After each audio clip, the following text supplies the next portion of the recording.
Okay. Wait. Okay. 1 more minute. 1 more minute.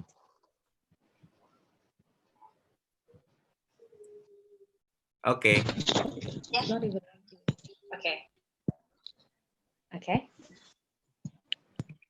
Wait, Nadia, can you hear my sound, my voice? Yeah. I Okay. can hear you.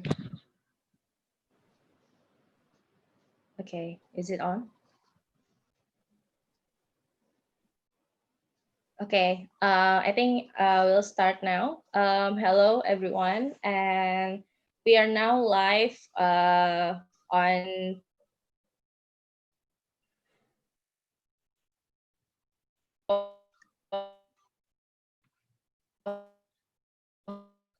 Kota's YouTube channel. So held in collaboration between the IAP DKI Jakarta, Indonesian Association of Planners Jakarta, Pos Kota, and Future Polis. Pos Kota is a collaborative platform to support sustainable urban development. The big idea of Pos Kota is to gather many positive ideas and initiative from many people. And Future Polis Indonesia was born from the eagerness of lecturers and practitioners of urban planning and architecture to have a platform to share knowledge related to urban rural issues in Indonesia. And this sharing can be accessed from Future Police, and videos will be uploaded related to the science of architecture and geography. Before we start this webinar, I think here we already have the head of IAP DKI Jakarta, Pak Dani Mutakin. Maybe you can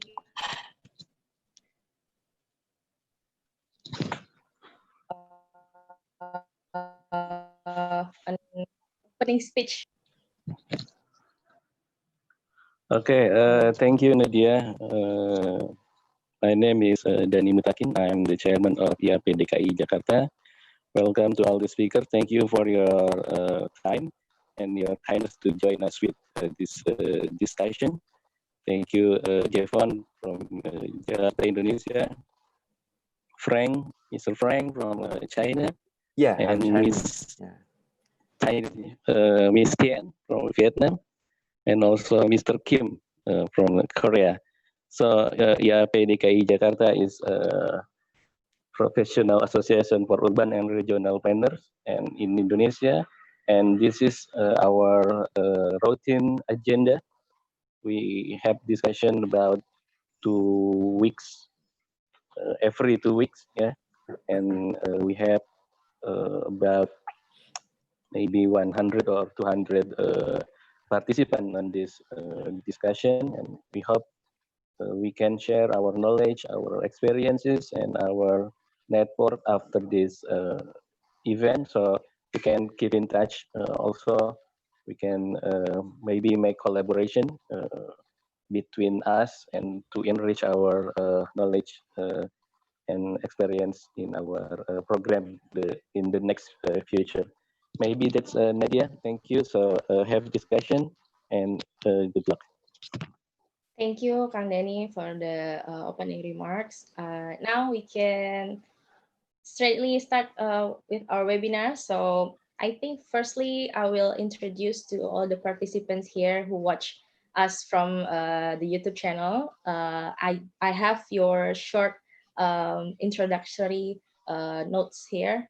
So I think I will introduce our speakers for today. So today we will have 4 speakers.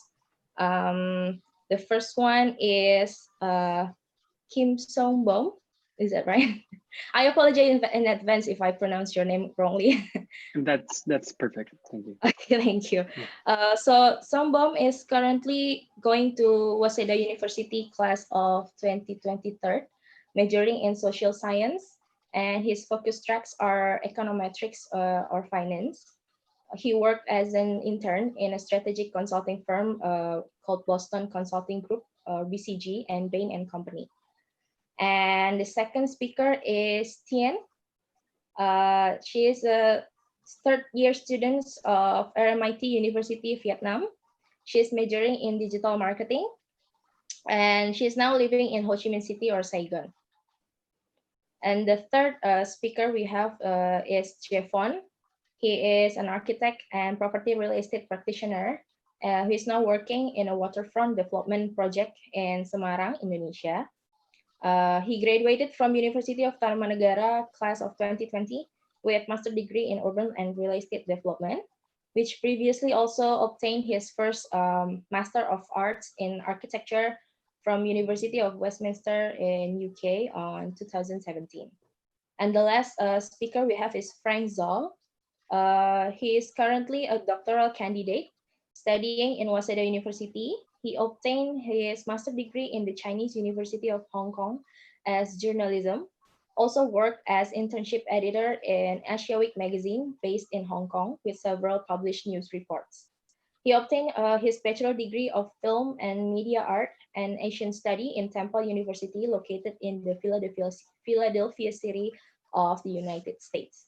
Can I ask something about to Frank? So your bachelor is film and media art and Asian Right. study, and then your master degree is Chinese University. Can I ask your field of study in doctoral study now? What is your field of study doing the doctoral? I'm focusing on the new Chinese immigrant issue in Thailand. Chinese Yeah. immigrant issue in Thailand. Especially the new Chinese immigrant. Okay. Yeah, interesting. right. And The- I've been what? Oh, sorry. Sorry, okay.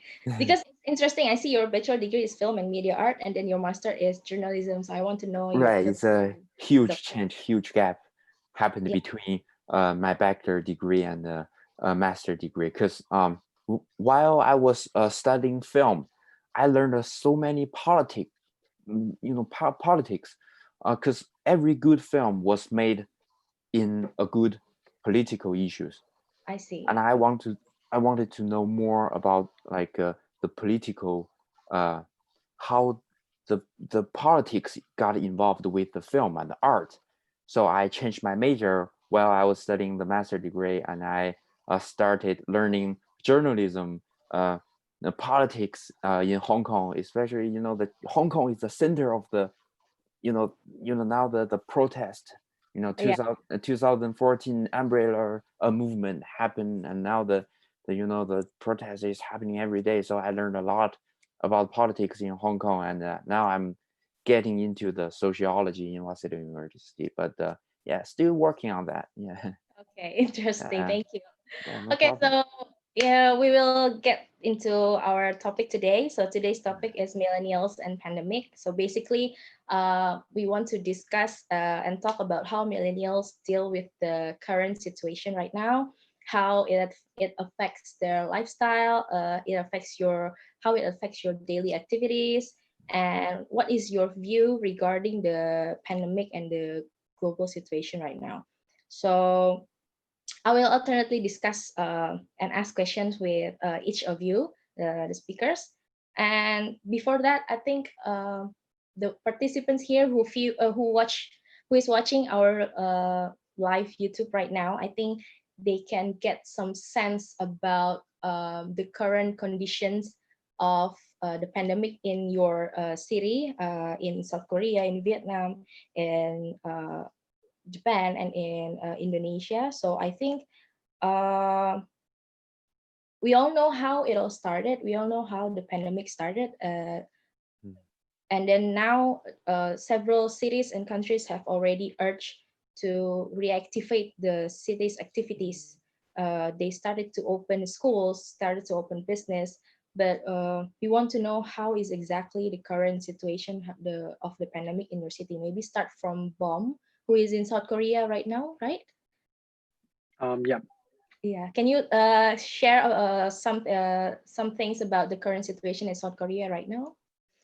So it's kind of long story. So you want to hear about the current situation, right? Okay. Okay. Um, okay. So I believe that Korea have done a good job. So as we are having a very close location with China, so at the first time, we had a lot of people who got infected with coronavirus, but we had a hard time for about 2 or 3 months. But at the start of May, we we were able to almost finish the situation. We had about only like 3 people infected per day, and that was like um, that kind of wave came until for like 1 week. But so one of the key points of Korea's policies about the coronavirus is not really infringing people's freedom. So we never stopped our city's functions, and we never forced people to stay home. So that was quite good actually. We were able to minimize the economic impact, but the one problem was we went too much. We considered people's freedom too much, so people were able to go to like bars and clubs and like go on a trip. So we never really forgave our freedom. But the thing is, as the situation, the second wave started in the start of May, there was a huge infect in a club, and it was located in Seoul, Itaewon. Yeah. So we got like almost like 100, like 200 people infected in a club. So we are having a second wave. But I believe that when we do a good job, we can also um, give a good solution for the coronavirus situation. That is the current situation. Okay, so the second wave started early in May, right? Yeah, In so it's like 3 weeks ago. Taiwan cluster. Yeah.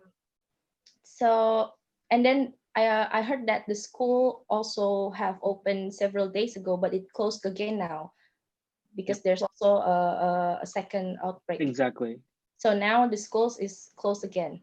Again, so like few the people who went to clubs are not actually. There was a high school student went to a club. It is actually illegal, but he went to a club and he got infected. And also there were like school teachers and doctors also went to the club. So those people should do a really good job in our society, but they got infected at a club. So actually, I believe that we are not going to be able to go to school for the next 1 or 2 months, I guess. Okay. All right. So I think I'll get back to you later on. Now I want to Sure. hear the current situation on in Vietnam with Tien. Can you tell us something about the Vietnam condition right now? Okay. So currently, I would say that I'm very happy with the situation in Vietnam because in general, we only have like 320 cases, which is like 80% recover already and no deaths. I think that is a very big success for a country with like 100 million people. And for me, I think the reason of success is that we are very self-alert. Like when it started in January, we are very serious about that, and the government was very serious about that, and they focus all of the powers and medical resources to save anyone that is positive at that time. And until now, it's about a month from more than a month from the last case that we have seen. And until now, the quarantine it's over, and we can go to school and go to work very casually, like normal. So that's about our Vietnam situation. Yeah, I think it's for me personally, it's interesting to see how Vietnam has zero death toll in your country. It's I think it's amazing how Vietnam can prevent and recover from the situation rather quickly than any countries, I think. So, and then Vietnam is the closest one to Indonesia, so I think somehow we can be an example of us. So you also Vietnam also have Vietnam have been under lockdown, but only for 3 weeks, right? If I Yeah, mistaken. Exactly, 3 weeks. 3 weeks, yeah. I think it's also pretty quickly, and then people are very, very strictly applying the physical distancing there, right? Yes. And one of the reason is that if we go out and we celebrate any party, the police will come to us immediately. No. So Yeah. personal for me, at first I was not that serious. Yeah, we were not that serious until now. We just realized that, wow, our government has done such a good job. Until now, we have seen that. Yeah. Yeah. Okay, I'll get back to you after a while. Now I want to know from Frank's. You are now in Japan, am I right? Right now, I'm living here. I'm You're living currently- here. Yeah. Okay, so Mm. can you tell us a bit about the current situations Yeah. on Japan right now? Sure. Firstly, I'm a Chinese. I want to show my apology to all of you, like to this global society, because yeah, the virus, the pandemic was from us, yeah, from my country. So I feel like I would just want to, show my apology to all of you. Like it's such a we should take this is yeah, I know. Thank you from Professor Dre and I just hope this can be done in very short time. I hope the death toll will stop. Yeah, that's my wish. Now the current situation in Japan, I think is good. The Tokyo was just canceled from the state emergency situation. The state emergency was just canceled. I think 3 days ago from this Monday, I think. Right, and the situation in China now is totally recovered. In Beijing, 100% industries were recovered. Everyone go back to work and started to create economic production. Yeah. But Waseda University changed all the courses from going to campus to the online courses, which is very good, which is very preventive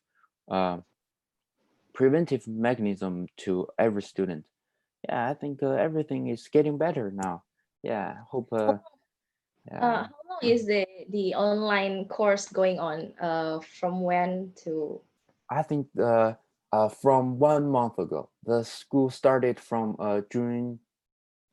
Today is Today is May 13th May of 30th. May. From May 1st, I think it started from May 1st until the end of this semester, I think.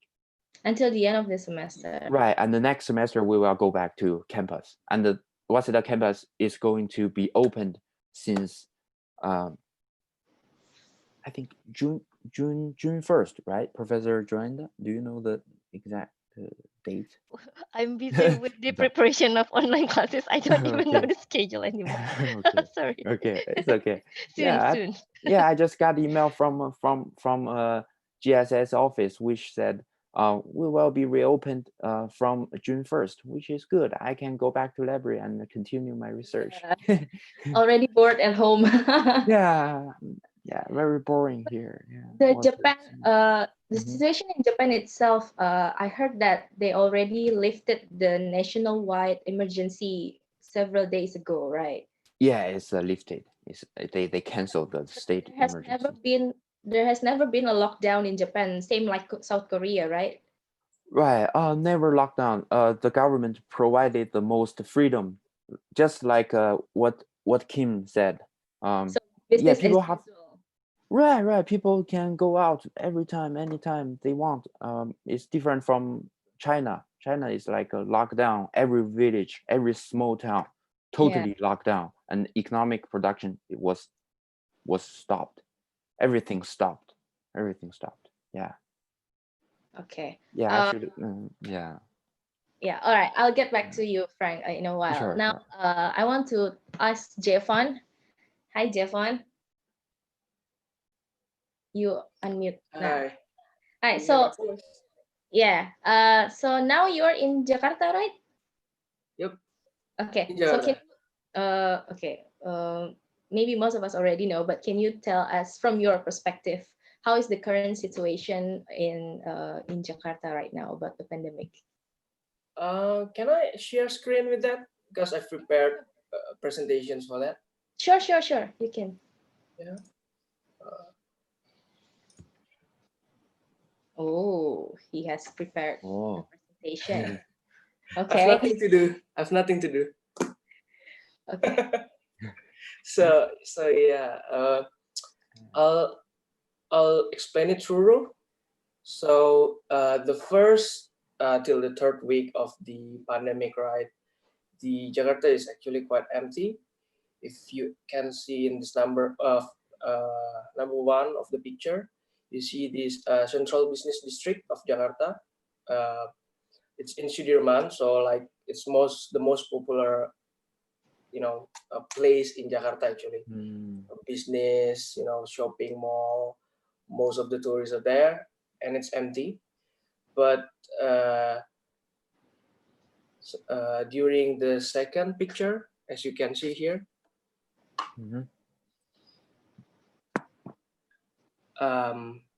it's locked down for the first and second months. It's still in lockdown, but because in Indonesia we have like public holiday.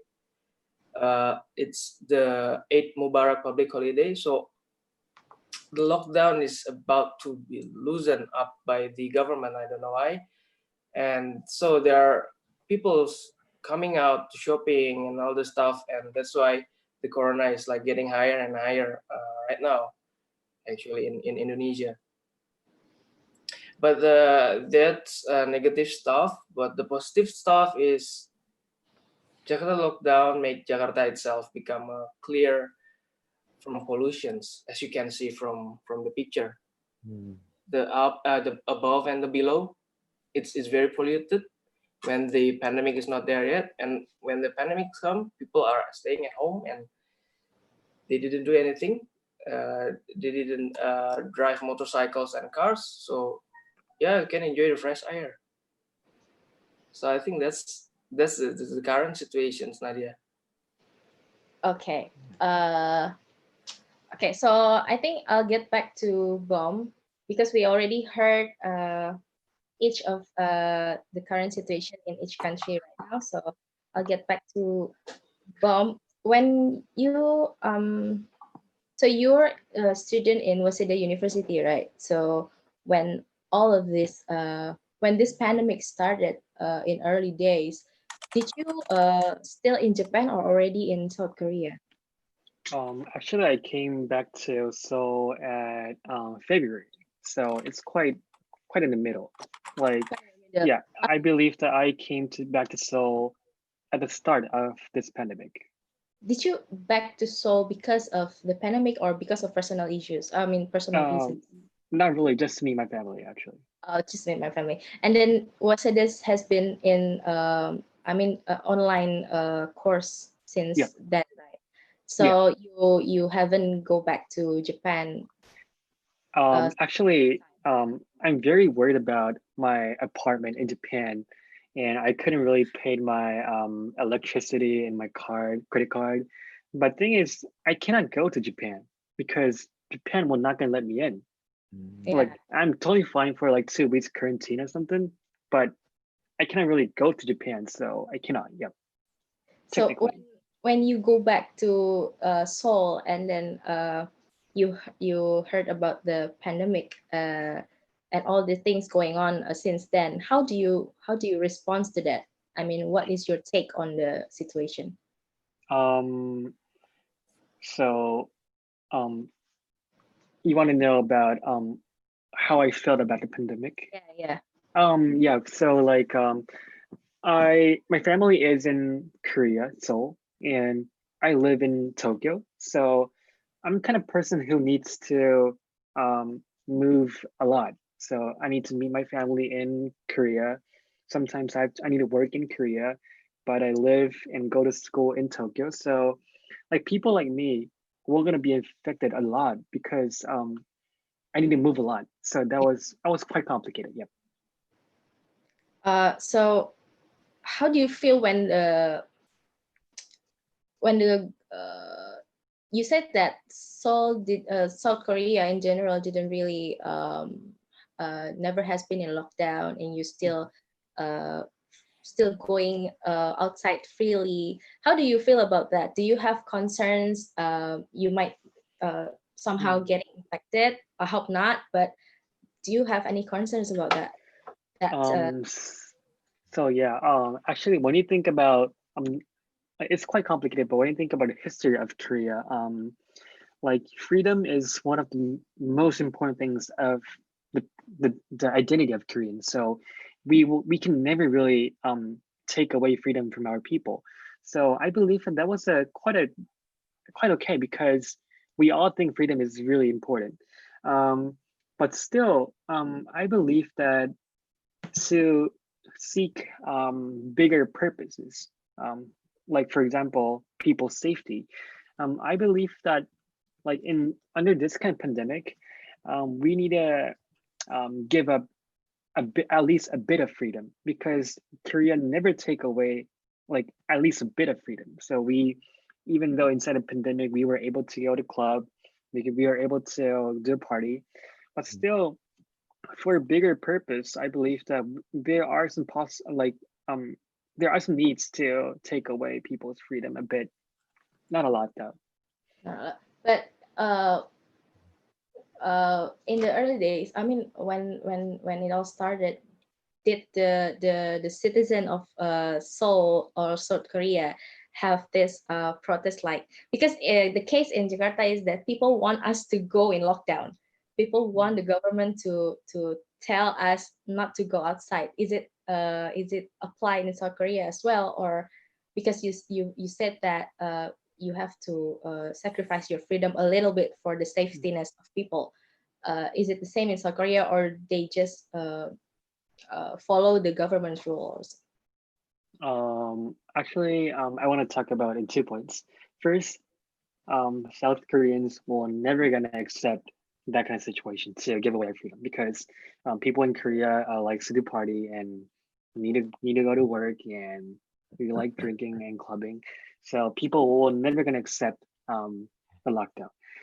But the second point, actually, who thinks that we need to do a bit of lockdown and give away a bit of freedom, like me, well, not gonna be that much. Like, probably, I never met a person who really thinks that we need a lockdown. So, yeah, people are not really ready to accept the lockdown. Okay, I see. So, is talking about the government's regulation, aside from the physical distancing, is there any health protocol that applied by the Seoul government? Yeah, so I believe that even in like Western countries, is well informed about this policy. Like as Korea is quite strong with IT, so we try to implement a lot of IT, like information technology, to this pandemic. I said that we are not really ready to give away freedom, but we actually did a bit, because when you get infected and you become the case, where we do an investigation of dynamics. So everybody in Korea will be able to know which kind of bar you went at what time and who you met. So like we are giving our personal information to the government and all the people. So that was kind of one of the main policy of Korea. So like a thorough tracking of who you Yeah, met, exactly. where have you been. So okay, so it's not a personal, it's not a it's your duty, right, to report. Yeah, Okay. So like I heard that when you go to like America, people like do protests that we will never gonna give our personal information or something. But the thing is like when you want to meet the big purpose, your safety, like if do you want to die or give your personal information? I think the latter is better. Okay.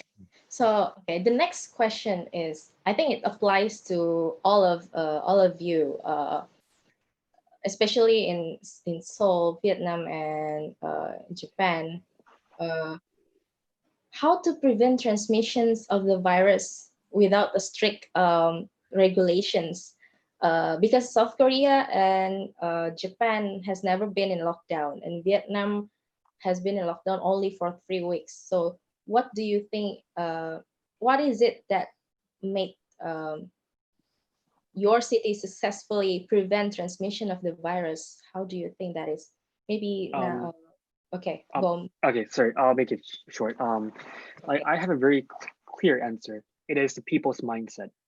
So like even though you force people to with through regulations and policies, if your mindset becomes like, no, I don't care, I'm gonna go to club without face mask, the pandemic will gonna last for at least a year. So the people's mindset that we need to protect ourselves and we also need to protect our family and also the whole citizen of the country. That kind of mindset is really important. Yeah. Okay, right. Okay. So maybe Tian, can you share your views on this? Yeah, so I think my country is a little bit different about people's mindset because like Kim had said about how people want freedom, but for us, people are more serious about the disease, actually. Even if the young people like us who really want to go out and hang out with their friends, make some parties, but their parents will not allow them. Like we are very afraid of getting positive to the virus. Yeah. So that is from our mindset at the beginning. So when the government told us to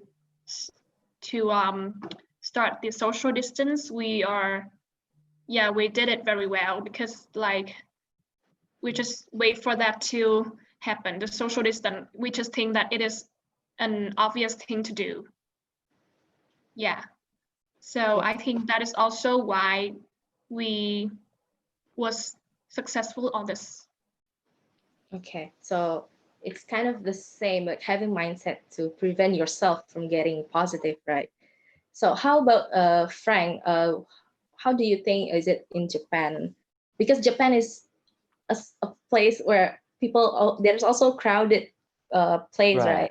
Right. Always full of people. Like, how do you think they can prevent without being in without strict sanctions or anything like that? I think the very good thing, all Asian people, all we have is we know how to take care of ourselves, and we know how important to take care of our families, our friends, ourselves, right? To not spread any no more bad things to any other people, right? I think in Japan, even before the pandemic, without any disease, people without any disease, people were wearing mask every day. It's Japanese habitat, I think. Yeah. Yeah, Same yeah, in even Korea. even without anything happen, people wearing mask every day because I don't know, it's like a cultural thing. Maybe Japanese will know better. Yeah, I think without any lockdown, without any warning, alarming, Japanese people know how to take care of themselves because the educational level of Japanese people is one of the highest among the world. People know how to take care of themselves, know how to take care of their families without being told by anyone. Yeah. Okay, so I think then, and I think the health awareness of Japanese people is also high. I mean, Right. They have the longest what what the word for that? Life expectancy. They have the Yeah. longest, right? Yeah, they have like 97 or something, like around 100. Very high. They know how to take care of themselves. Yeah, Okay. very So good. Yeah. it's very good. So talking about people's mindset. So all of you talking about the same people's mindset, and I want to ask Jeffon on this. Jeffon, how do you think people's mindset in Indonesia, in Jakarta, compared to to to these three countries? Because we're having like I think the highest numbers of infected people among these three four countries. What do you think on people's mindset in our country? Yeah. Um, well, not much I can say because there is actually a public holiday happening, right? In Indonesia, they had the Eid Mubarak, which is the biggest event in the whole country, and it's happened during the pandemic. That's why people is just like coming up. It's like a Christmas kind of event in Europe or the Chinese New Year, but Chinese New Year happened before, maybe the same time, yeah, with the pandemic. Same time, exactly the same time. When the pandemic started, around Yeah. January, December. Yeah, Did did, last year did they December. like going back hometown and Uh do all the shopping stuff? yeah, people still moving a lot because of the festival. Yeah, we Yeah, that's the like thing. no Yeah. matter what happened, we have to be with our families during the Yeah, festival. exactly. Yeah. What happened in China happened in Indonesia as well. Okay. Yeah, so Yeah. yeah, nothing much I can say. They have to be with their family, like you said. But Yeah. yeah, some of them are like that, but some who understand, who is being having a good knowledge, having a good education. So I think they stay at home. They use Zoom like this. They use video call to just like say hello to their family. This kind of stuff. Okay. Yeah, Nadia. Okay, thank you, Jeffon. So I think that's a very clear answers from all of you. So it goes back to us to people's mindset about how we deal with the situation. So now I want to talk about how this pandemic, how this changed your life, your lifestyle, your daily activities since the beginning, because you study from home now, you have online courses, you cannot go out as freely as before. If not, the how does it change your daily activities now? I think maybe start from Bomb. How it affects your daily Okay. life. So one of the biggest change of my daily life is that um, I became able to know that how dirty our hands used to be. So when you go outside and can come back to home, like we used to just like touch our nose, or like even you touch your smartphone and you just like pick some food and put in your mouth. But actually, we became able to know that that is a very, very dangerous kind of action. So we were able to know how dirty our how important washing hands became. Second, I was able to know that how the change of our economy can be like. For example, like there are kind of airlines like Korean Air, Asiana Air, or like for Japan there'll be ANA and JAL. So those kind of companies can go to bankruptcy in like few days. So um, I believe that the change of our society will gonna be even faster than before. We thought that the 20th century everything changed so fast, but in 21st century it can become even faster because of that kind of pandemic happening. That will be kind of daily difference of my life. Okay. I'll get back to it later. On Tien, how it affects your daily lives right now. I know that Vietnam is open. I mean, the cities is open again right now, but during the lockdown, during this pandemic, how it changes your daily activities?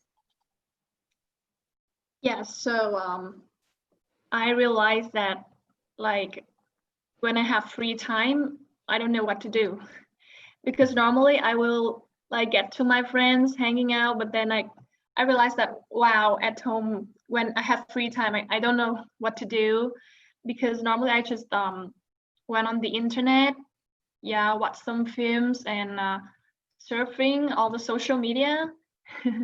And then I have to buy some books to read instead. Yeah, and that's it. That is the first thing I think many Vietnamese, young Vietnamese like me also feel the same. Yeah, you know, like Netflix, like get really richer, much richer after this pandemic. Yeah, and the second thing I realized is that our life is not that long. Like this one is just a virus. There will be more and more virus in the future, and I think I'm really young. I'm really young to like feel that I'm near the death. So I'm more alert about how to build my life more meaningful. Yeah, with my family, with my friends.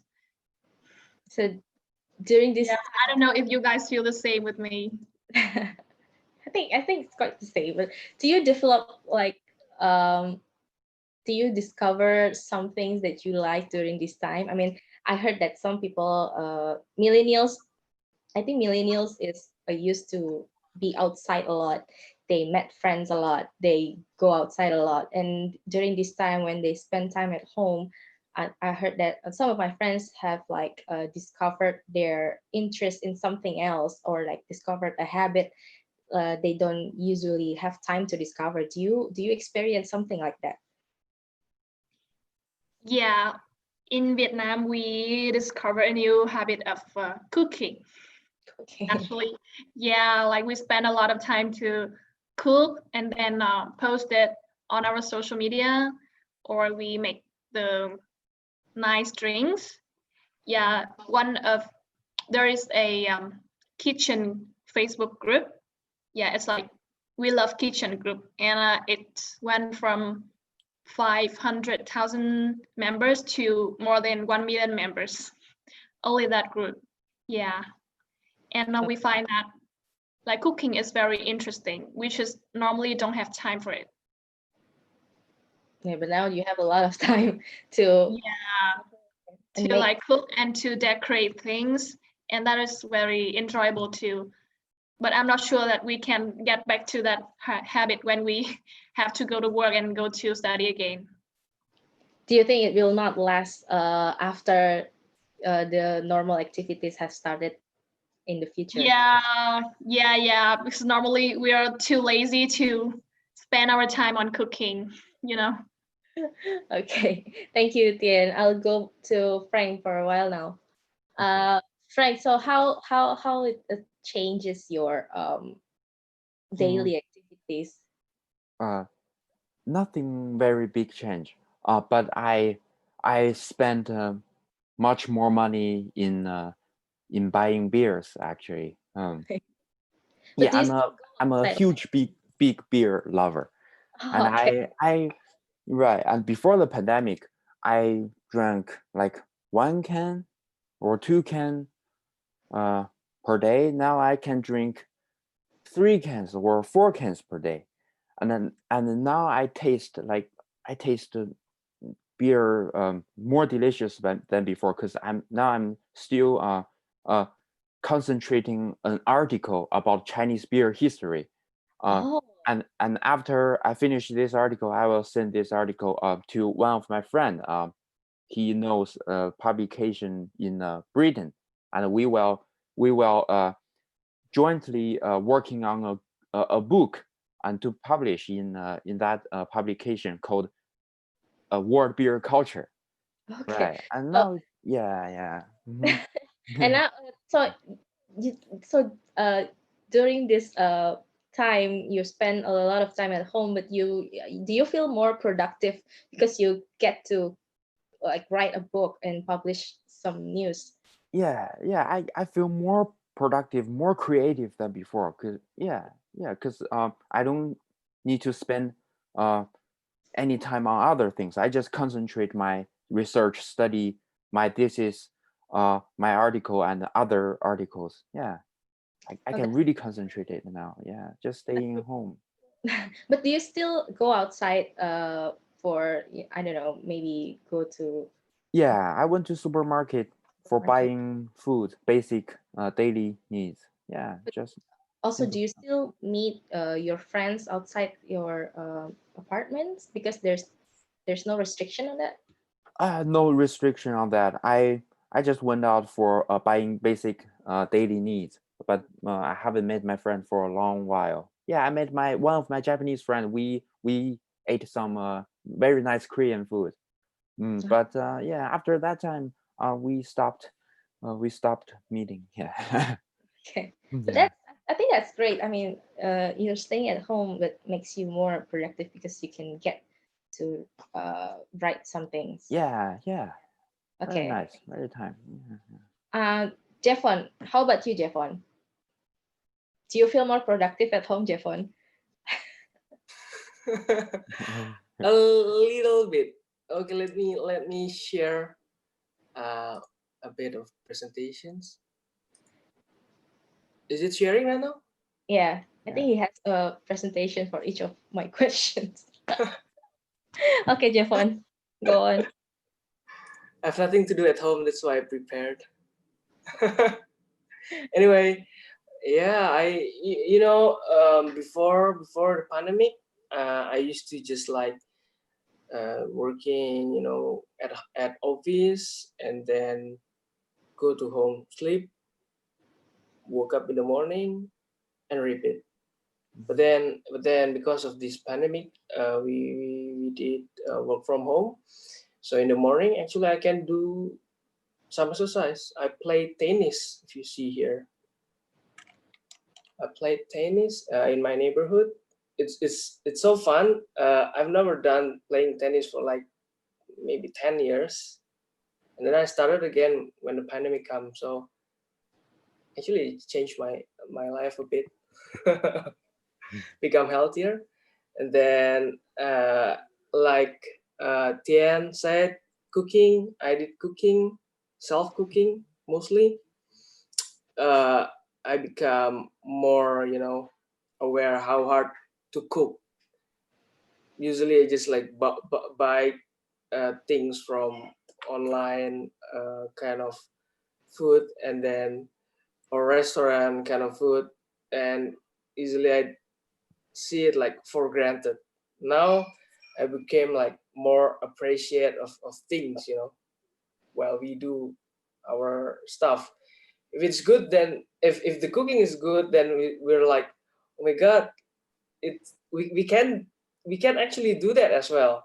When the taste is bad, then we become more like, okay, we're supposed to not take things for granted. We're supposed to, like, grateful of the food that our mom or our parents have been cooked for us. So actually that taught me some lessons. And then I read a lot of books previously because of the pandemic. So I'm actually hated to read books before, but then I was like getting bored. I don't know what to do. So, I tried to order some like self-development books and stuff, and I started to read it, and actually it helps me quite a lot, and it's actually makes me know more about myself. Anyway, later on, in the end of these sessions, I'll have a quiz about myself, and who's the winner? I'll give them a free self development bestseller book. Yeah, wait for it. Oh, there's a prize. and so, yeah, and so the last one, I make like my second uh, Instagram account. It's called Opini Property. Actually, it's part of like my job. becoming like a real estate kind of practitioner, and that's why I kind of like pour my idea into my second IG. If you have free time, go check it, have a follow about it, and we will discuss things there as well.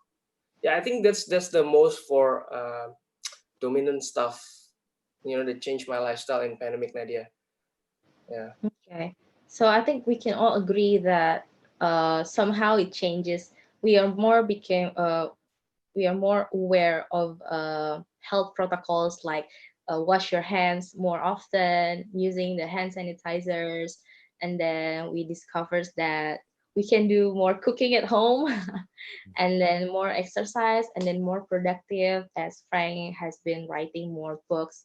And then there's a question here in the chat to everyone. Did you visit the virtual museums or use Google Arts and Culture during the pandemic? Any of you? No. No. Yeah, it sounds very strange. To Vietnam, I think. In the virtual museums? Yeah, Yeah, I think we have like virtual worship, but virtual museums, I haven't seen it before. oh yeah, virtual worships also these Yeah, days.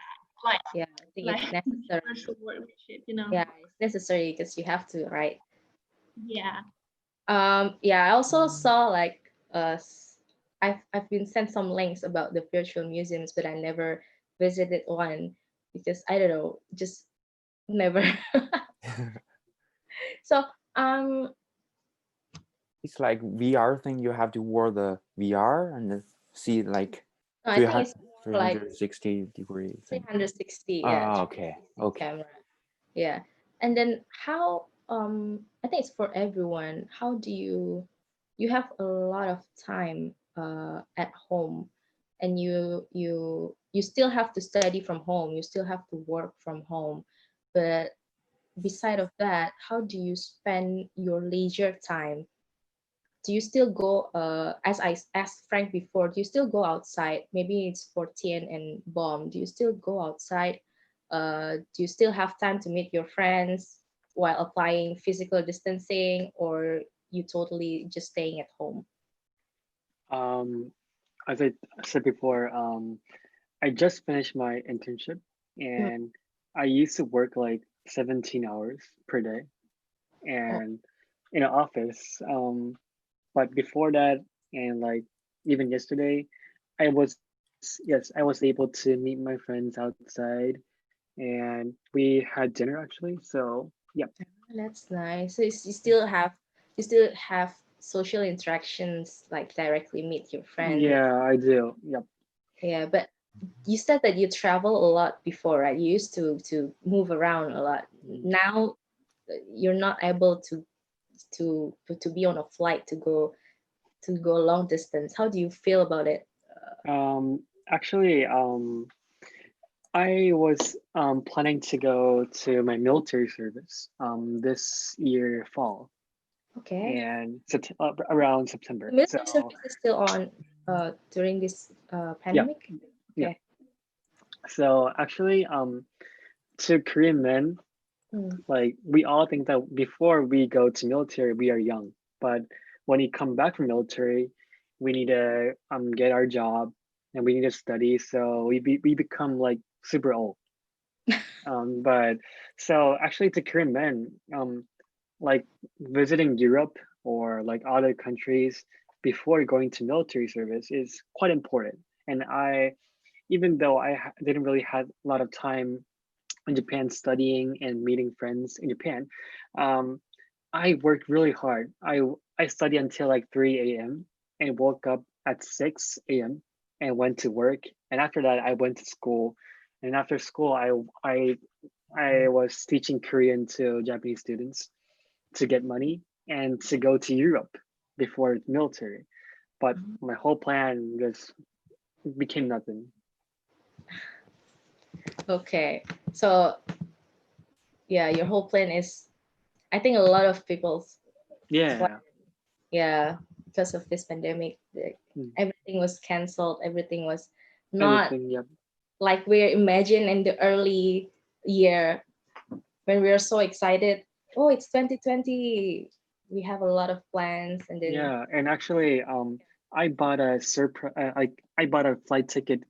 Actually, my sister is living in Hong Kong right now, and I know my mom missed my sister a lot, so I bought a flight ticket for my mom to Hong Kong, but it was canceled. it's such a Mm. shame. Yeah. Yeah, but well, I think it's going to be better soon for all of the world right now. But then Tian, how do you think of it? How do you still meet your friends a lot outside? Do you have or your parents forbid you to go outside? During the lockdown, of course, we totally stay at home. But Yeah. then when it just opened, we like all of us go out and meet each other. That's very nice.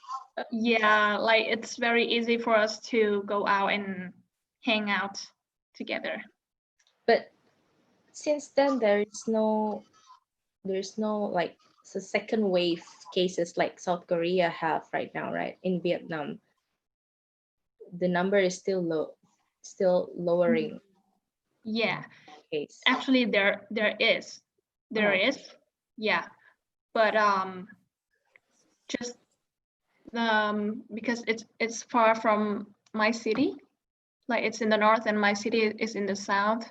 Okay. So those cases in the north, they got quarantine in the north, but not us. And the quarantine area is very small. It's just some 100 people. So we are not affected. I see. Is the north part of Vietnam have more cases than the south part, or in general in general, until now, I think it's quite the same. At first, it started in the south, and then it started in a factory in the north, so it gets real quick in the north too. I have a question for Tian. Yeah. Is it cold in the North Vietnam? Is it colder? It's colder. Actually, it's not. It's more fluctuated, like colder and hotter in the north than the south. Yeah.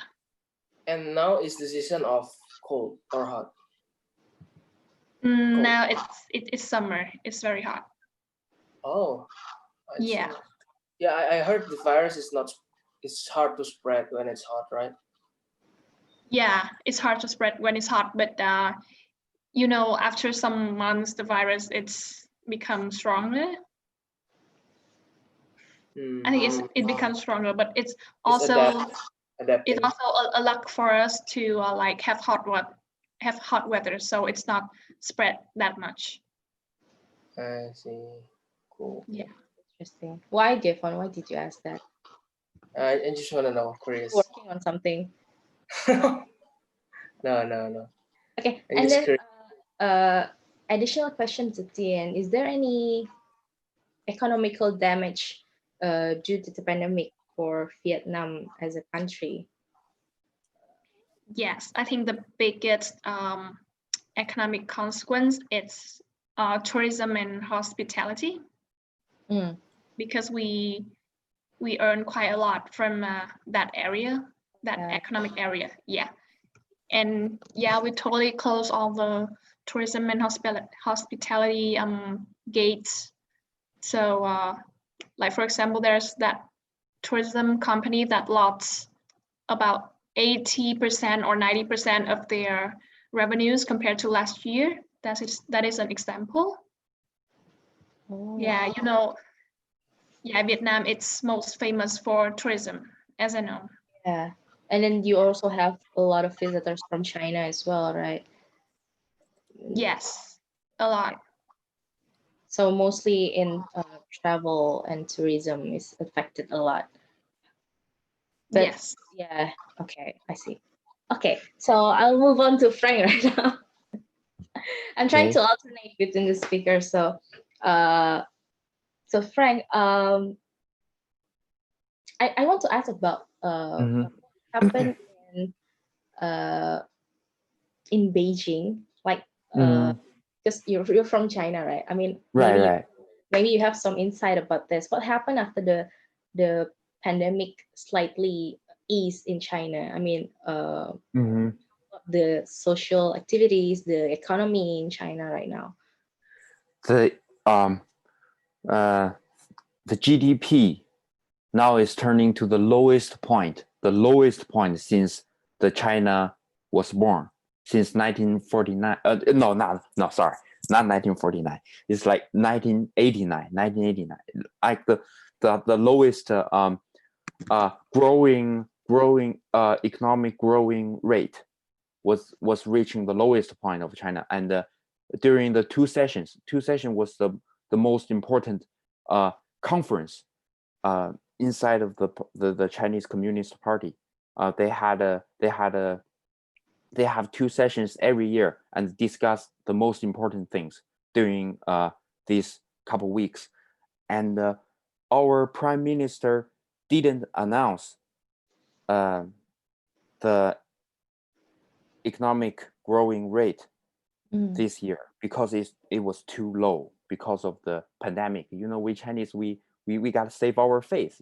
Like, hey, China is always like the highest, the growing economic rate. But this year we stopped talking about that because of the pandemic. Really damaged our economy. That's why our prime minister didn't announce that. Yeah, the economics is going bad, and of course the trade war with the US, the trade war, the Trump is going to cancel, he's going to stop a lot of deal with China. I think that's really hurt our economy and really hurt our currency. Yeah, the US and the China, the relationship now is getting worse, very bad now. Yeah. Okay, but seeing the condition right now, how Mhm. seeing how the how China in Beijing has slowly recovered from the pandemic, how Yeah. long is this? How long this will go on to affect your economy, and how do you think will Mhm. happen in the future about this whole situation in China? I think the more and more remote working will be happened in a lot of companies. Remote working, I mean, staying home working. Like a lot of companies now, um, the staff in a lot of companies now, especially in IT things, they're working at home. They don't need to go to company. And after this pandemic, I think more and more companies will launch this policy to let more and more staff working at home, to let them concentrate and decrease their cost in traffic or something else. They can stay at home and concentrate like what I did. Yeah. Yeah. Yeah. But do you think it will help to? Do you think working from home will be still as effective to rise the economic state of China right now? I don't know. I actually don't know. It's very hard to make a presumption on Chinese economy. Yeah, China is like too big. The the situation is very complicated, and every province has different problems, different issues waiting to be dealt.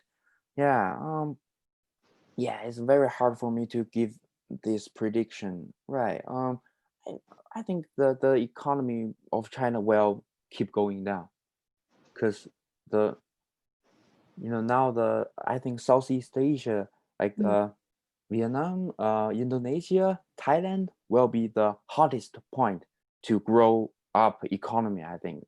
And the Southeast Asia will be the next fast growing a place in terms of economy. I think China now is getting like worse and worse. Yeah, Lowest, yeah, like going down, and will be keep going down. Okay. Yeah. So now back to you be living in Japan. So you have been living in Japan for how many years? Almost 2.5 years since 2.5. 2017. Yeah. So you must be almost 2.5 years. familiar with how Japan is right now, right? Yeah, getting familiar with Japanese culture, language. I'm still learning because my Japanese speaking is still like very bad. Yeah, I'm still learning. Yeah. Okay. Um so being living in Japan as a foreigner, as a Chinese in Japan, in this time, in this crisis, in this pandemic, do you face any like Discrimination? for being a foreigner in Japan? Not really. My neighbors treat me very, very good, and yeah. Sometimes we had a talking, but with wearing face mask and keep distance. Yeah, my neighbor, they know I'm Chinese, and they um they know I might be facing discrimination from other places, so they just at least they pretend to be treating me like like normally. They said, "Hey, how's your family? How you feeling about the pandemic?" I think I'm good. My family is doing good. They said, "Oh, good, good, good." Ah, Yeah, that's good. yeah. We yeah. They kept a very good manner to me. Yeah, I felt not discriminated. Yeah, but I heard a lot of bad news. I saw on Twitter. I saw on Facebook so many Chinese or Asian people being discriminated, being like defeated like some people that what happened in the US, some people just being very rude to Asian people. Yeah, Mostly is in the Western, yeah. Mostly in the Western. yeah, mostly in the Western, like in the US. I saw so many rude people. They treat us like yeah. Do you, for does the Japan government itself or any private sectors have established like support for a foreigner during the pandemic? Because I think some countries Yeah, have prioritized their citizen, not the we foreigner. have. But how Right. about foreigner in Japan? Foreigner in Japan are doing good because Japanese government. Actually, I just received my in Japanese currency 10,000, no, 100,000 Japanese yen financial aid. I just completed my form and sent it back to the government, the post office. Yeah, everybody, including foreigners, every people living in Japan, whatever you have a green card, whatever you have a Japanese passport, as long as you're living here, you will be receiving the 100,000 yen Japanese yen financial aid from government. Yeah. That's good to Yeah. hear. Because I Yeah. heard that some countries also only give financial aid for their citizens, not the foreigner worker or the foreigner students. So that's good to hear Yeah. that Yeah, Japan everybody will have that. Yeah. give it to everyone. Okay. Give it to everyone. Give it to everyone. Yeah. Okay, nice. Thank you, Frank. Yeah. Yeah. Jeffon, I'm going back to Jeffon. Hi, Yes, Jeffon. Lydia. I cannot ask you about discrimination because you're an Indonesian living in Indonesia.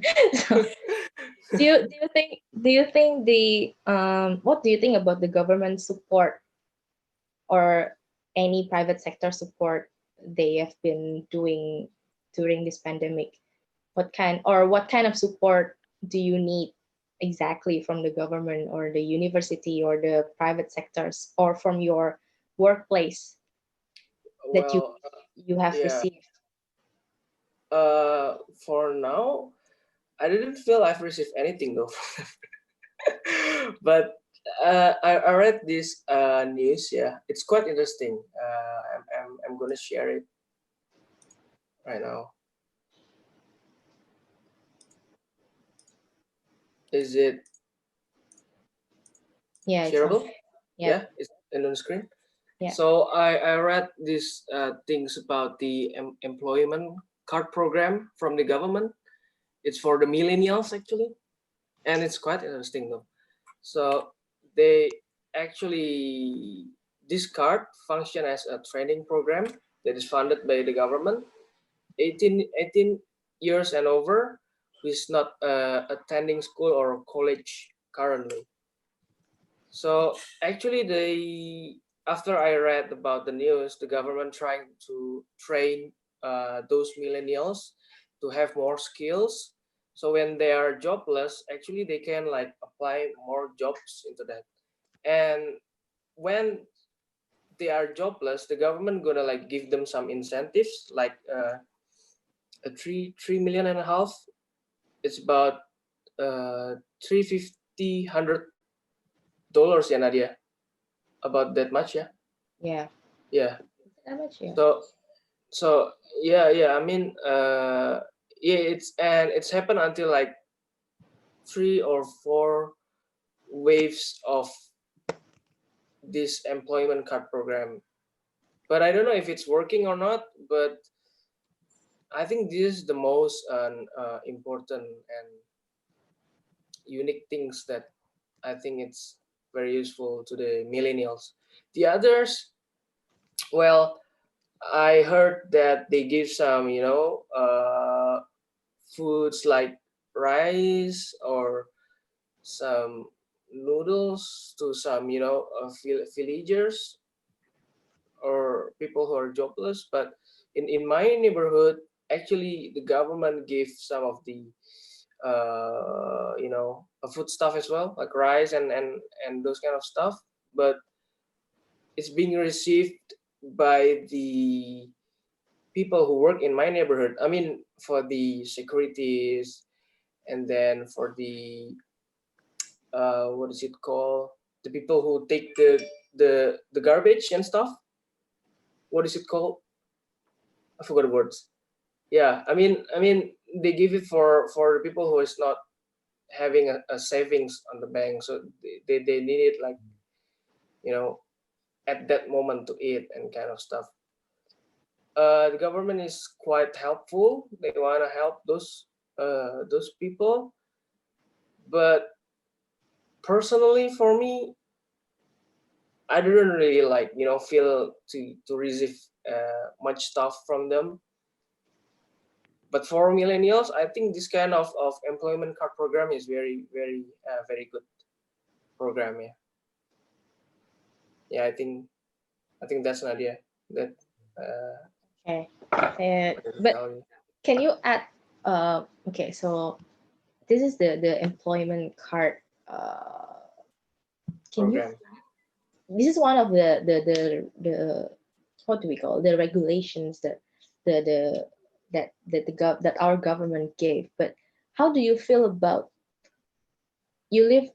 I mean, you're living in Jakarta right now, so let's talk about Jakarta's regulation.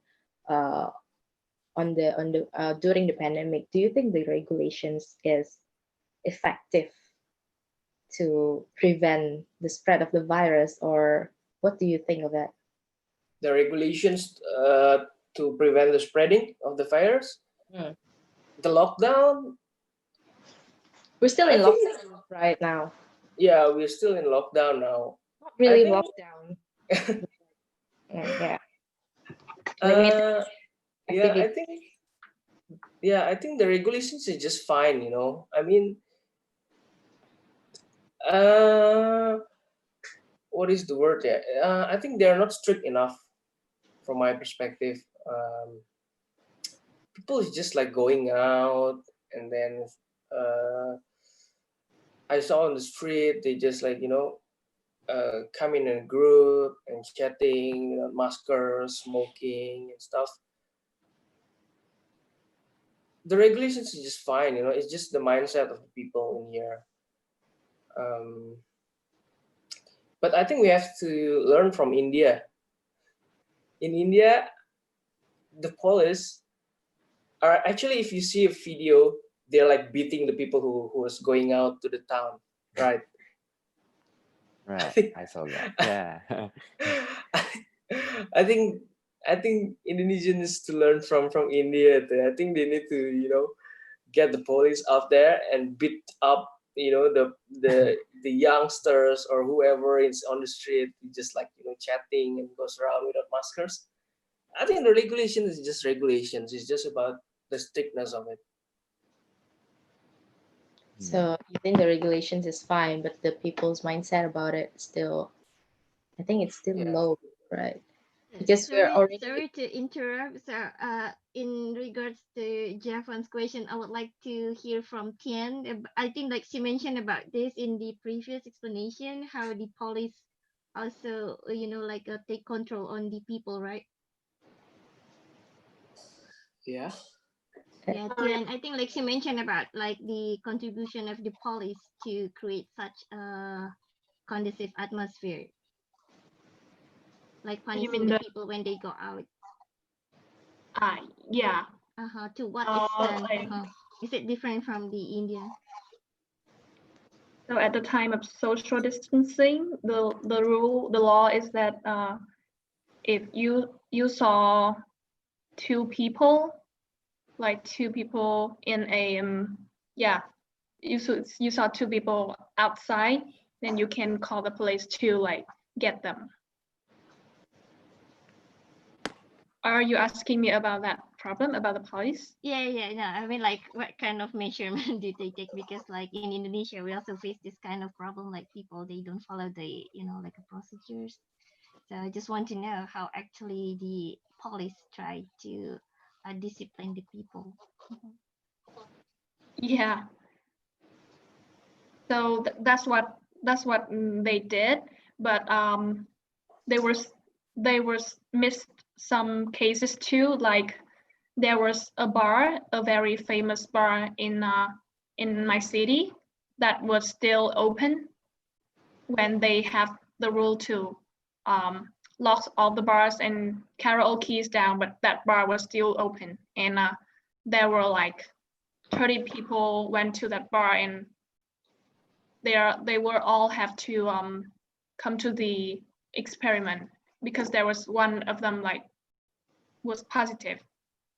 Yeah, so basically we were very strict, and we were like a very good connection all over the country because Vietnam is a one party country. We are like a communism country, so everything the government do, we all know and we all get the same information. Yeah, so it's very transparent to all of us, and that's how I know. Okay, thank you. Yeah, thank you. Yeah, I think every stakeholders participation in to prevent this situation is very important. So all of us has to work together. I have questions in the chat.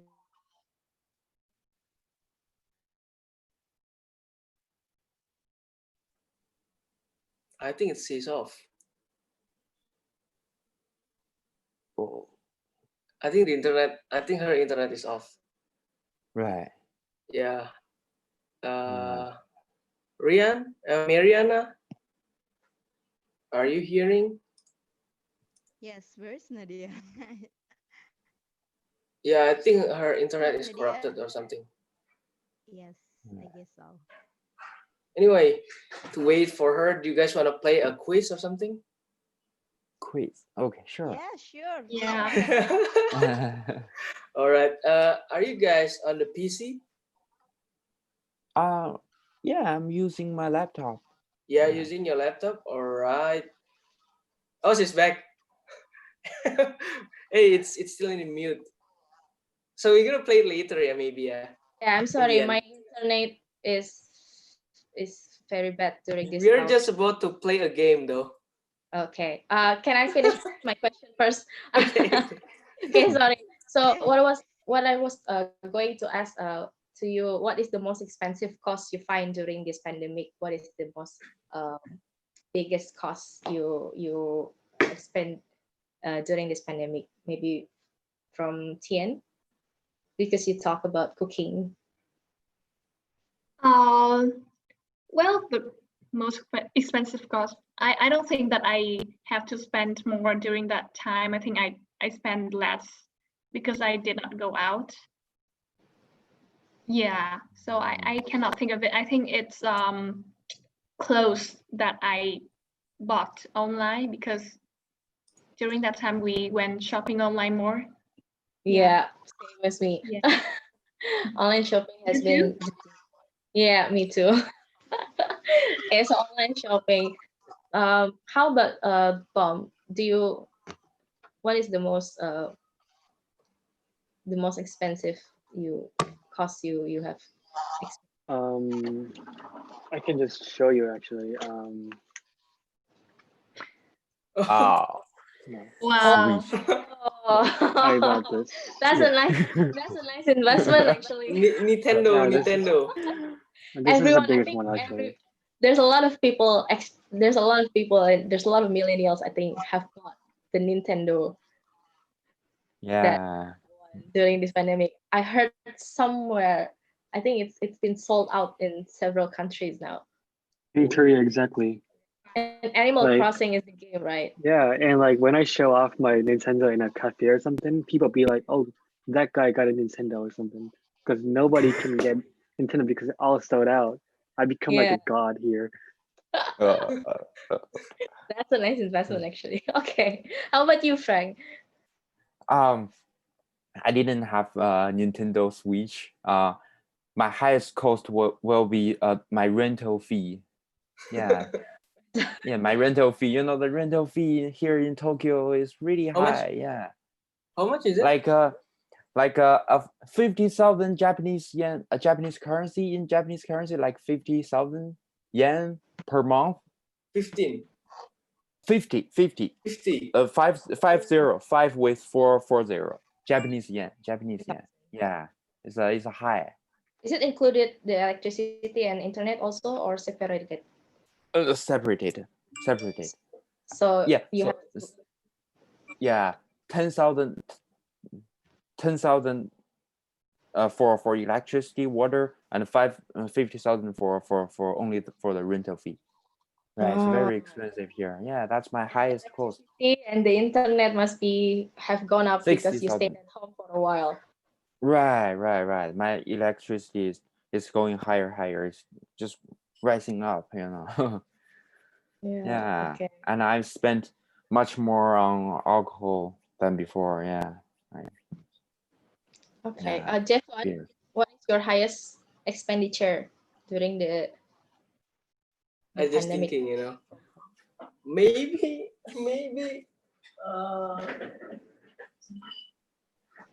I bought a gym milkshake. Do you actually go exercise at home? What is it? Do you actually exercise at home? At home, yeah. I mean, it's the best time, Nice. to exercise. And But I don't think it works though. You don't I don't think it works. I don't think you exercise enough. I think I just drink it without working out too much. Yeah. But yeah, Yeah. and books. Yeah. I bought some books with me. What kind of books? Self-development books, some economic books, and then architecture books. Well, yeah, mostly about that. And because I'm doing the real estate practitioner. I'm a real estate practitioner, right? So I did a lot of reading about developers, the tricks, and about real estate property actually. It just having more thoughts about that. So when the work start again, we can pour ideas into the practices. Okay. Okay. Thank you, Jeffon. So I think the hardest one is for the people who live abroad during this time, like Frank, because you have to Yeah. spend for your rental and the internet and the electricity. Of course. And you're not being with your family right now. I think it must be, yeah. It's Must be hard. hard. Yeah, it's hard. Yeah. Yeah. Okay. So talking about there's actually a questions not from me personally, from someone here. So we're as a millennials, right? Um, uh, People talk about like we like to hang out, we like to meet our friends, and this pandemic makes us forbid us to freely hanging out with friends, uh, forbid us to go out a lot, go out often. What do you think about dating opportunity? You know, if someone, if let's say someone is single, let's say someone millennials is not, it doesn't have a partner, doesn't have a boyfriend or girlfriend. What do you think about dating opportunity during this time of pandemic? Playing Maybe online dating. online dating. Okay. So Tien, maybe. Um, I don't know. I think it's a challenge for couples. Like if they really love each other, then this time will make them love each other more. Or if they are having problems, this time will like their end, an end to them. And then, but Yeah. but I mean, we still have like video calls, and now we use like online video conference a lot. Don't you think it somehow helps them to, I don't know? I think I'm kind of a traditional person, and I think we have to directly meet each other. Hmm. Yeah, I don't believe in like distance love. Okay, noted. Yeah. So, what do you think, Bom, for all the single people or single millennials out there? How is their dating opportunity? As people really don't go outside, even Yeah, though they go outside, they will just kind of wear their jersey and buy some food in a supermarket. So probably the chance to date somebody will gonna be quite less than before, I guess. quite less than, yeah. How do you feel about online dating? You know, like Um, there's several apps that let you yeah, meet people. I How do you never think? tried one, but I like I know a lot of friends who really started doing Tinder during this Is pandemic, it big and on Yeah. Korea? Is it big We on just Seoul started. using Tinder? yeah, actually, yeah, I think Oh, so. okay. So like I never tried it, and then I'm not really interested, but I think more people are gonna use Tinder than before. More people use Tinder, yeah, because they cannot meet directly right now. How about you, Frank? What do you think? I think Tinder is earning much more than before. I agree with Kim. Yeah, Tinder is earning. Tinder is earning. Tinder and oh, Facebook has a like something with like dating things, right? But now they don't have it anymore. They canceled it. Yeah, they just canceled that function. But before, I think we have like just swiping, you know, the girl you like. Yeah, yeah. But now they canceled that function. Yeah, Tinder now is earning. Tinder is the best. And But do you Netflix. In Japan also. Well, I download one once before, and you know, I'm not like very handsome guy, you know. So like nobody really liked me, so I just canceled You that just have to application. upgrade your photos though. Yeah, I should have. Yeah, You Tinder just is need to earning. edit Tinder it in is earning. Photoshop. Yeah, I should start Yeah, learning how to you use have to be Photoshop. honest, you know. Yeah. But do you think? But my question is, do you think millennials really? Uh, do you think a lot of millennials prefer using the online dating apps, or do you think they still prefer to, like Tian said, she's more a traditional way, same like me. Like I prefer Yeah. to meet the person like directly face to face. What I, which I'm I'm traditional guy. I'm traditional guy. I believe face-to-face dating. You know, I have to date someone who I'm totally familiar with. Yeah, I gotta date someone who is real, who is real there. Yeah, I can't date someone like online or unrealistic.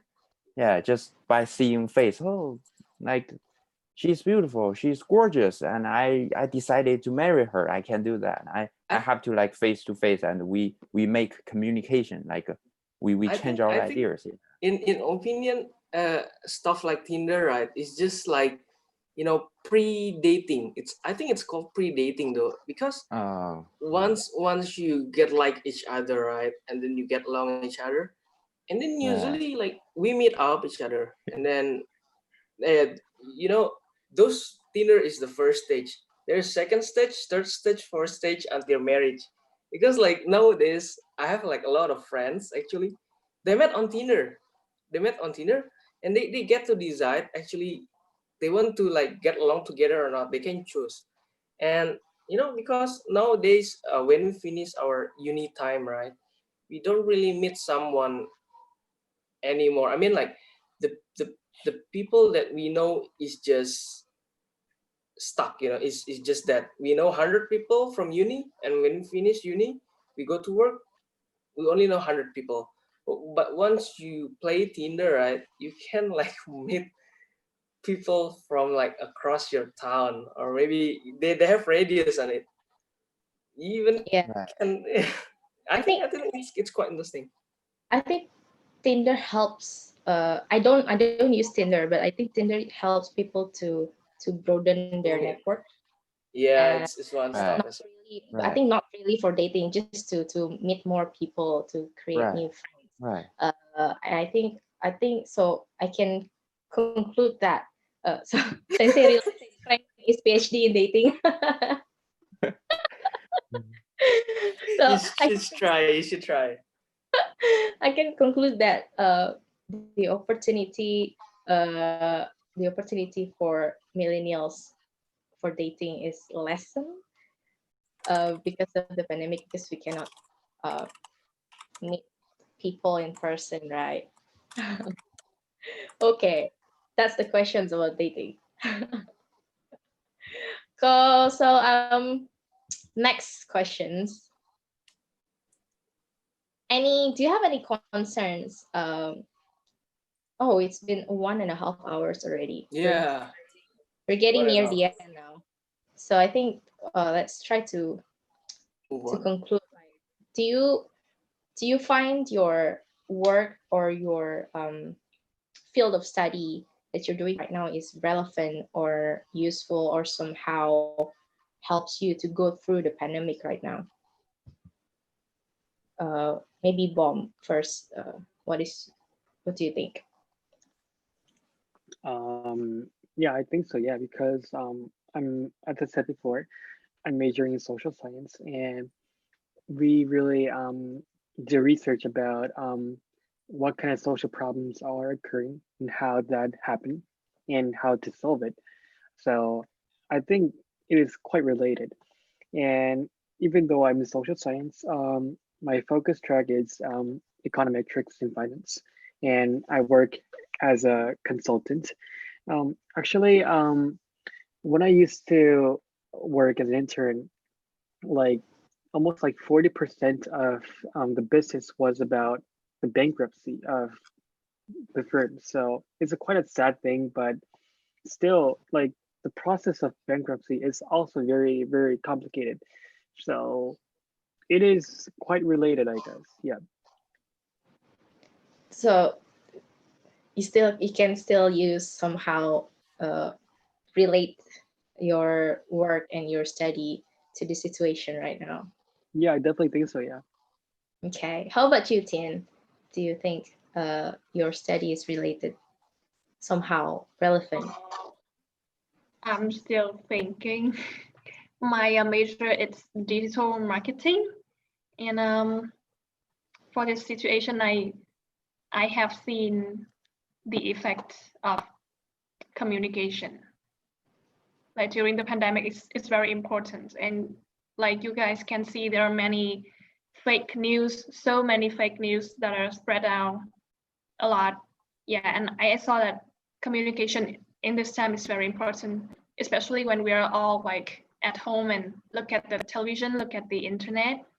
Yeah, and I somehow feel that my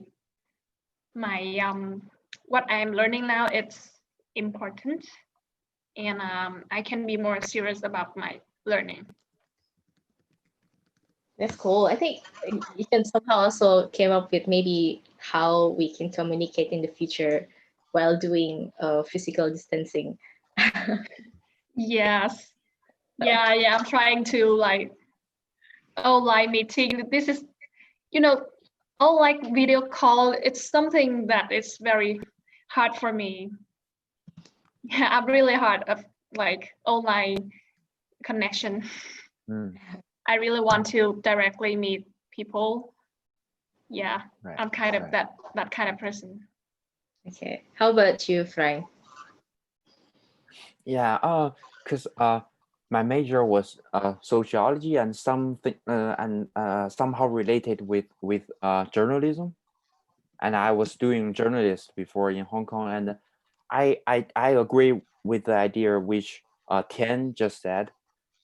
She said now the every information we have is from television or internet. Nothing we ourselves can explore, right? Everything we received is from somebody, either someone's someone's thing, right? The news is made by somebody, and we receive the news, which means we receive the information edited by somebody. It could be fake. It could be fake news. And so many fake news now is spreading, circling around. So I think we like how we distinguish the fake news and the true things by ourselves, by our own eyes, by our own experiences is very, very important. Yeah, and including the online dating, it could be fake. The picture could be fake, right? You don't know. You never know. Yeah, yeah. It's Yeah. my Yeah, experience. I think Yeah, your background is still relevant to the situation. It's very yeah, useful though. You know, you have yeah. that We have to skill be of careful. journalism. Yeah, Yeah. Okay, thank you, yeah, Frank. How about yeah. you, Japon? I think we have similar background, right? You, Yeah. I don't feel it's related enough, to this pandemic. What do you think? Did you feel Why? anything? I don't feel it's related enough. I mean, my background, what we studied with this pandemic. I mean, if we want to relate it, we can, such as like, like these days, because of a little recessions, the price of the property is quite going down, right? So a lot of people actually buying properties. That's what I heard from most people. And so most of my friends and family, some of them are asking me actually, what should I do? Do I need to like buy properties and stuff? Do I need to sell it? And sometimes we just give them some opinions on that. So I think all of our backgrounds is somehow related to this pandemic. In economics, maybe in social, just now in digital marketing, in everything. I think everything is related. Because it's like a chain, right? One to Right. Yeah. another. Yeah, you're right. Okay. Talking about our background, my background with Japon, there's a questions from Kandani. As we as a millennials, uh what changes in city planning do you think have to apply as a response to the pandemic, to the new, people say, new normal? What do you think that has to be changed in a city, or a city planning as a whole, to adapt with the new conditions? This is a question to everyone. I think for me, right, if I am the government, I'll restrict the movement of the people. So let's say the people from family A is only could get out from Sunday to Wednesday. Family B is from Thursday to Sunday. Maybe those kind of stuff. So the activity on the city itself is planned, so the pandemic won't spread like badly enough inside the city. That's one thing. Second thing, maybe I have a background of architecture as well, so I might relate this with the city planning.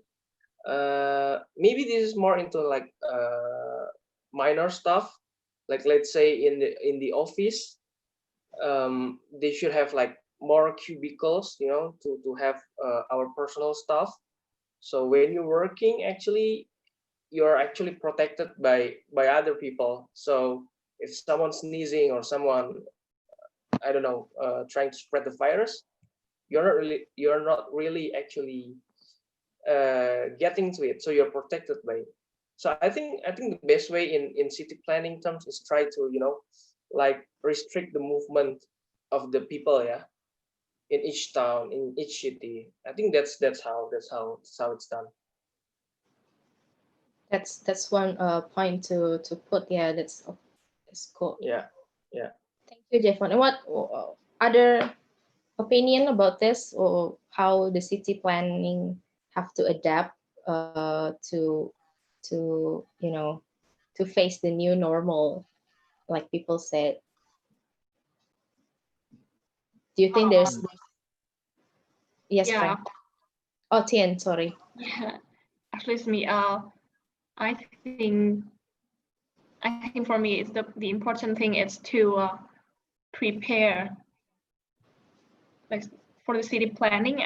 I'm not sure about the specific things, but I think they should build a good awareness among the citizens, because like before we said, people's mindset, it's a very significant reason for the virus to spread out. So I think we have to build from the people's awareness, people mindset.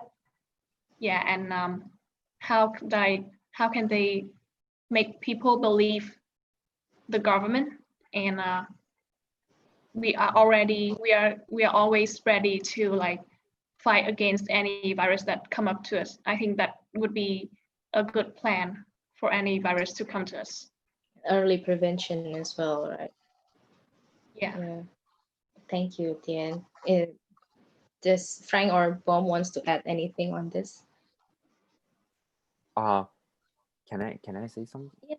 Because Kim just mentioned South Korea is using a tracking application, right, to track everyone who has been to the different places. I think it's very good. It's very good. It's very useful. Yeah, you just typing in where you've been in what time, like what date, and government or the company working with the government, they can know where you have been and they can track to the people you've contacted with. So I think it's so far it's the best way, I think. Yeah, in my opinion. Yeah. Yeah, that's helpful. Does Japan have anything like that Japan, I haven't. in your knowledge? I don't think they have discovered anything, because South Korea, I think the South Koreans has more higher IT things than among Eastern Asia, I think. Yeah, China doesn't even have, I think. China Yeah. doesn't have the apps. I think I don't Malaysia think also we have that kind of apps as well. Right, Malaysia and Singapore has that, right? Singapore Yeah, has that. Yeah, I heard that. Yeah. I think it That's helps to so- track the Yeah, it's good. The spread. tracking application. Yeah. Okay. Yeah. Do you want to add anything, Bo, before I move on to the next? Okay. As Frank's mentioned about the tracking system, actually, I believe that the freedom and personal information, to find the best point between those two topics, I think that'll be one of the biggest, like the hottest potato of the 21st century from now on, because to stay safe. We need to give away our information, but actually, personal information is also a very, very important thing. So we really need to find the best point between those two topics. That'll be the biggest and the most important topics in 21st century. Yeah, I think so too. Like, the challenge is how to prepare for the future. It's also okay. Thank you. Before I ask the conclusions questions to conclude, like Jeffon has said before, he has a quiz that has a prize apparently. So Jeffon, maybe you would like to take on this for your Oh, quiz before really? I move on to the next question.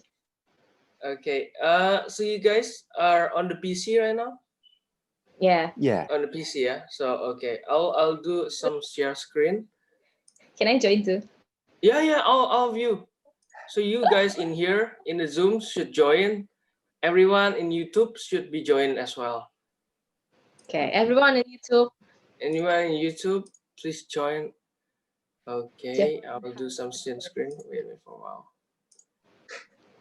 what was the price again? Bestseller self-development book. Oh, is it by you? Bestseller, international bestseller self-development book. So follow my instructions, yeah. Okay. So you guys should have like a split screen on your PC. So one is the Zoom page to see my screen, and one you should go to kahoot.it. Kahoot. Kahoot.it. This one, kahoot.it.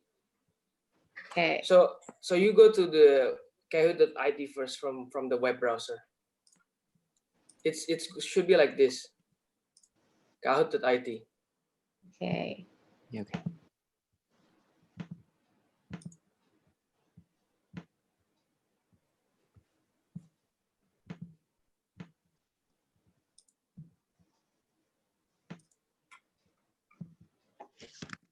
Done. Done. So enter the pin. Okay. Is it 803 something? Yeah.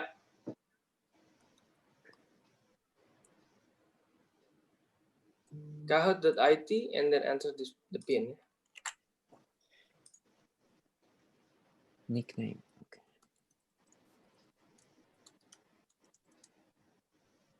Oh, someone's there. Astro, Frank Zhao. Good, great. Yeah, we're in. Wait, my internet is very Okay, bad. we wait till like 8 players maybe. I didn't see someone from YouTube yet. For those of you who are watching from YouTube, this is a prize quiz, so you will get a prize if you win this. So, so you can join.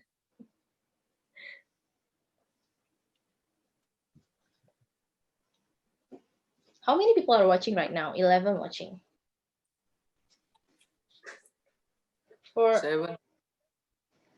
if you're watching from what smartphone, you can also go to kahoot.it and then just enter the pin 8036293. So actually, this game is about myself. What actually I'm doing during the pandemic. Your And I think presentation. it represents what most millennials do actually. And Okay. from the presentations that I did just now, that I talked to you guys should know the answers. If you don't, then you just guess it, and the winners got the book and maybe a voucher from my workplace if you're from Indonesia. Okay. Okay, 10 people. Should we wait 1 more minute or something? Okay, 1 minute. So it's like this, yeah. You see the Zoom screen on the left, and then you will see the Kahoot on the right. So you have to do that. I think we should just start, yeah. Okay, let's try one game, yeah. Let's Okay. try one game.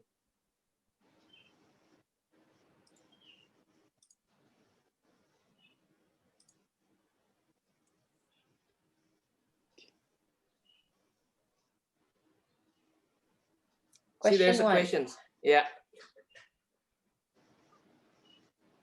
What? You have to choose. Okay. It's like a. Okay. Oh, this is the answer. Time's up. Oh. Okay. Yeah. No. So, do you guys got what I mean? Yeah. Yeah. Okay. Okay. Let's see. So it's a No one psychological. pressing? It's like a I- psychological thing. I No. think it's a So it's like this. Okay, I'll show you. it's a time quiz. So the Oh, it's a the time shape represents the answers on So yeah. Zoom. So Okay. it's like this, yeah. So there's a questions right on your right. What kind of music that you're falling Yeah. into? There is a red, blue, yellow, and green. Just press like green, maybe. Okay. Sure.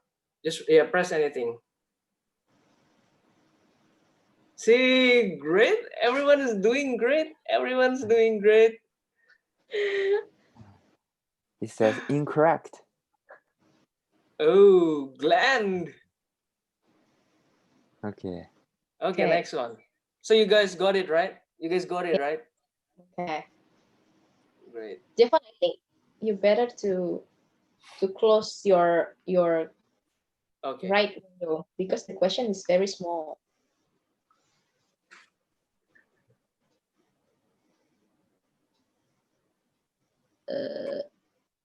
Correct. Yeah. I think someone is still like in confused. That's why they didn't choose it. Ooh, who's that? Frank Chow, you're doing great. Yay. 850 points. Okay, next questions.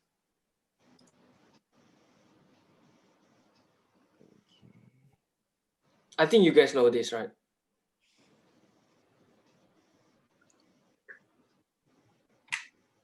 There is a sound on it.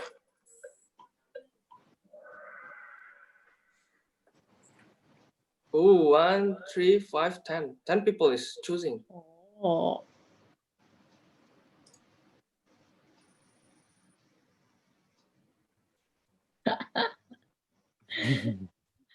There's Frank 9 Chow questions. is- Okay, 5 more to go.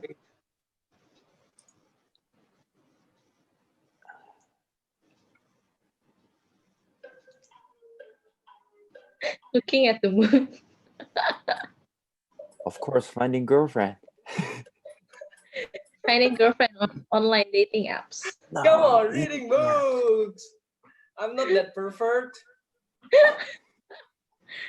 What? Okay. Oh, Nadia is in the first stage. What? Cool. Next one. Next one. The day. What means WFH? Work from home. Oh. Oh.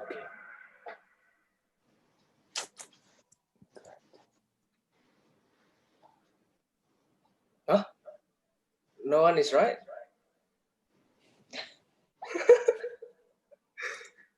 Okay, No next one- one. What What company? I'm working right now.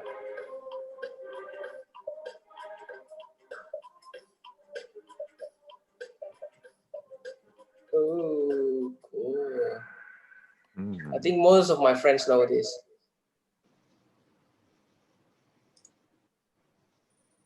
Oh, Frank Chow is number 1. Yeah, Oh. I got it. What I usually do at night? Sleeping. Playing Tinder, of course. Stalking girls. You put that on yourself. You brought that on Plus yourself. Netflix. Playing Tinder. Somebody said playing Tinder. Well, sometimes I do though. Okay, last one. What accomplishment? Definitely not the blue one.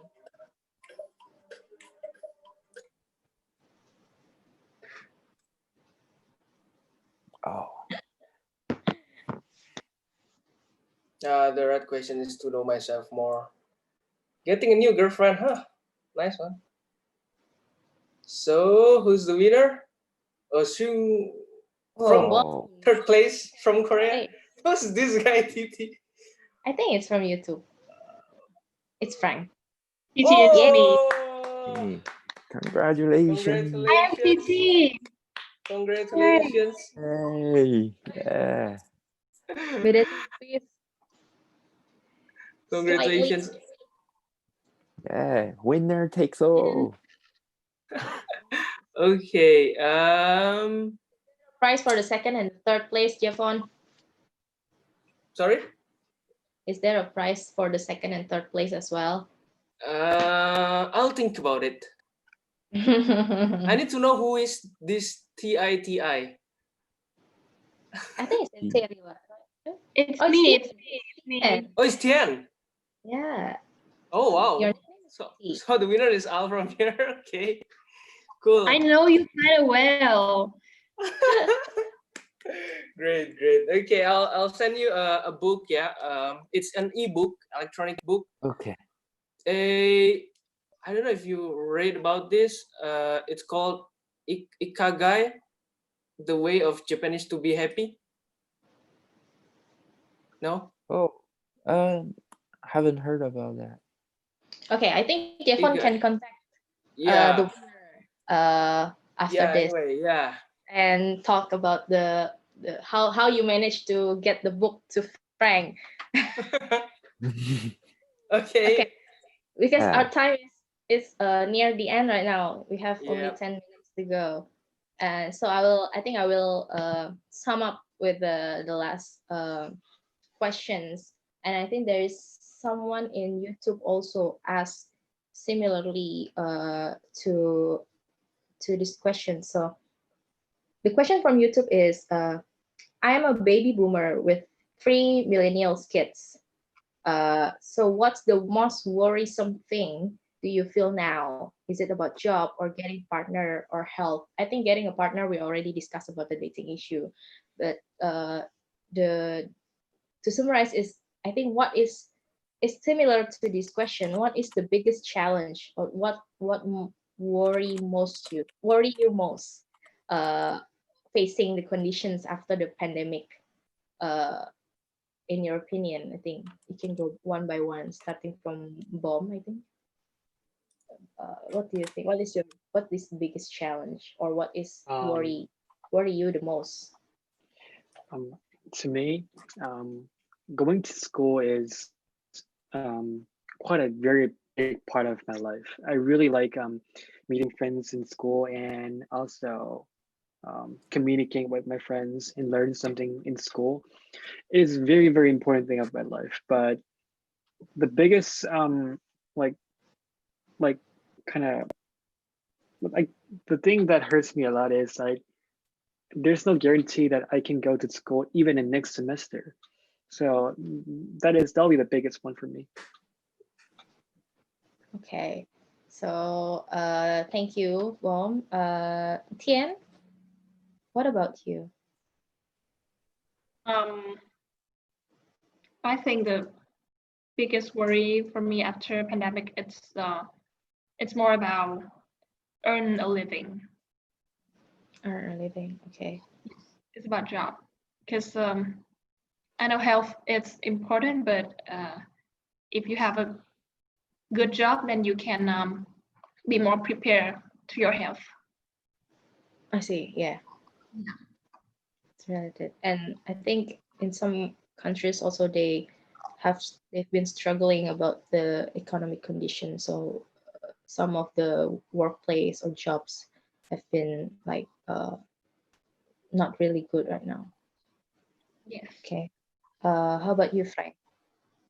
I'm worrying about my life pace Yeah, my life the pace, right. Because now I'm staying at home, I'm working on my thesis, writing. After the pandemic, I'm very worried about like the pace. Once I got back to school, back to the campus, how can I, get back to the right track, to get along with the new environment. Yeah, right. Yeah. Yeah, because I think everything will be We'll be back. slightly We'll be, changed. yeah. Right, Because slightly change. Yeah, yeah, I think it will not go back 100% to normal. There will be some Mhm. adjustments to how we're going to live and work if Right, everything goes right, back to normal. right, Okay, that's a good right. one. Jeffon, how about you, Jeffon? You're mute. Jeffon, unmute first. All right, didn't realize. What is it? The questions again? The worrying stuff after the pandemic. Yeah, what's worry you the most or your biggest challenge facing the conditions after the pandemic? When the pandemic is over? Yeah, I'm just scared if there is a world war happening after this. What? But yeah, I mean, in terms of like jobs and everything, I think opportunities will always be there. It's just, it's all about us how we get that opportunities. So yeah, and we live in kind of like information age, which we don't have to worry because we can become anything we want. Like one of my architecture friends, she become a YouTuber right now, and she work on a radio broadcaster. Imagine, she studied architecture, but now she's like a radio broadcaster, and she earned more of her friends because of that. So yeah, opportunities is always out there. We don't have to worry. So you don't have something to worry about. Is that just what you're saying? just the World War III, just the World War III. World War III. Okay. Okay. So Okay. I think in conclusion that we as a millennial still have to experience things in hand. We're not really. We still have the needs to go out to meet people, to meet our friends, and then we have our worry about how we will get back to our old life after the pandemic, when the pandemic is over, which is we're not sure when it's over, but hopefully as soon as possible. But during this time, I think uh, yeah, we as a I think millennials have a lot to like. It's a time to discover ourselves, I think, really, and and and and and adapting to changes, I think. Okay, Right. I think it's the end of the session, the webinar. Thank you so much for our speakers today. I'm sorry if I have some wrongly words, or how am I saying this? Yeah. So I think for the closing remarks, maybe I can give it back to Kang Dani or Marilla, who wants to. Okay, thank you for all. We are very enjoying the discussion, right? Very random, but it's very interesting. On the serious one like city planning, cooking, hobby, also the online dating.